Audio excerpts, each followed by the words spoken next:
Hello, Joe Kizis here. Just a quick update to our Highland project. We originally put out a presentation on April 13th, and this is just an update based on some recent mapping that we did. You may remember it's a low sulfidation gold system, and very similar to what is happening at Yellowstone Park today, has happened at various times in the past. And beneath some of these systems are some extremely high-grade deposits, just like Hishikari in Japan. And you can see on this slide some of the banded high-grade mineralization. The cross-section on the right shows an idealized section, basically the center at the top, which is typically barren, and then at some depth there is oftentimes very high-grade mineralization. So if this is just a summary slide, there's more detail in the original presentation, and I'm just going to discuss some of the results from our recent mapping project. Here is our forward-looking statement. We are basing our exploration on interpretations, and after all, it is exploration. This slide shows our property position in blue, and as you can see on the western side of the project we have quite a few pretty interesting gold surface samples. You can see the 2 grams in magenta. Our best hole drilled in 2003, hole number 13, had some very good mineralization. That looks like a fairly small pulse of mineralization, but it does show that the system carries some pretty strong gold grades. Now, as you go to the east, there's less and less erosion, so we're seeing higher and higher into the system. And by the time we get to the eastern Graben, we're seeing extensive areas of sinter along a number of outcrops. So the western portion of the eastern Graben there, I've highlighted 2 areas, hotspots that we have been focusing on in the last couple of weeks. And the Kaiser target to the north and the Big Hammer target to the south are areas that I have some pretty interesting examples of the sinter, and we'll be talking about that next. I discussed this slide in my April 13th presentation in more detail, but I put it here as my summary slide showing the sinter mapping and the ability that to be able to tell vectoring in areas of sinter between the hottest part of the system where the conduits are to the cooler part of the system. Usually the conduits erode quickly, and so they're not always preserved. In fact, they're not very often preserved at all. And in fact, the cooler material, the palisades, the areas of marshy sediments, those are more typically exposed in sinters. But by using this zoning, we can find the conduits. The conduits are the surface expression of some of the major channelways, and those major channelways where they boil at depth could be hosting some of the highest grade gold deposits. Subsequent slides will show the small photographs that I've shown on the top of this slide. What I want to show here is where they are located relative to the theoretical zonation around the hottest part of the system, the conduit where the hot fluids come up, and they're quite explosive. They're very hot.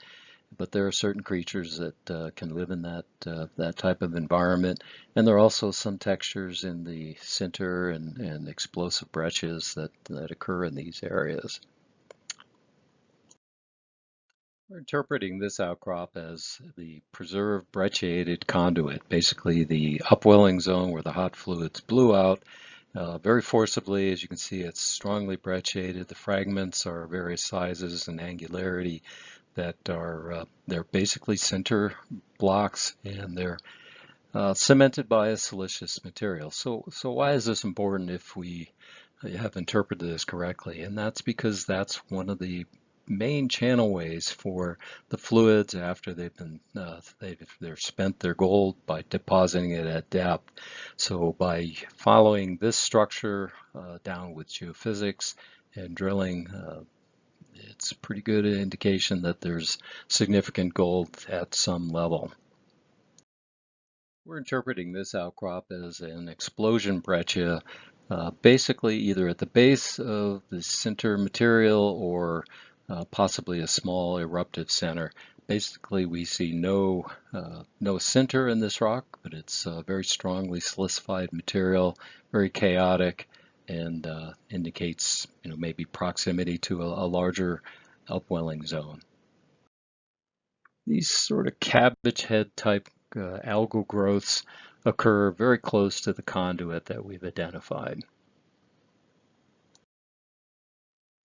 This is a slide of what's called bubble mat. This texture is typically found somewhat farther from the conduit and not as far as the palisade texture, which is shown in the next slide. This is a nicely preserved example of palisade texture. That's the fibrous material there near the tip of the pencil.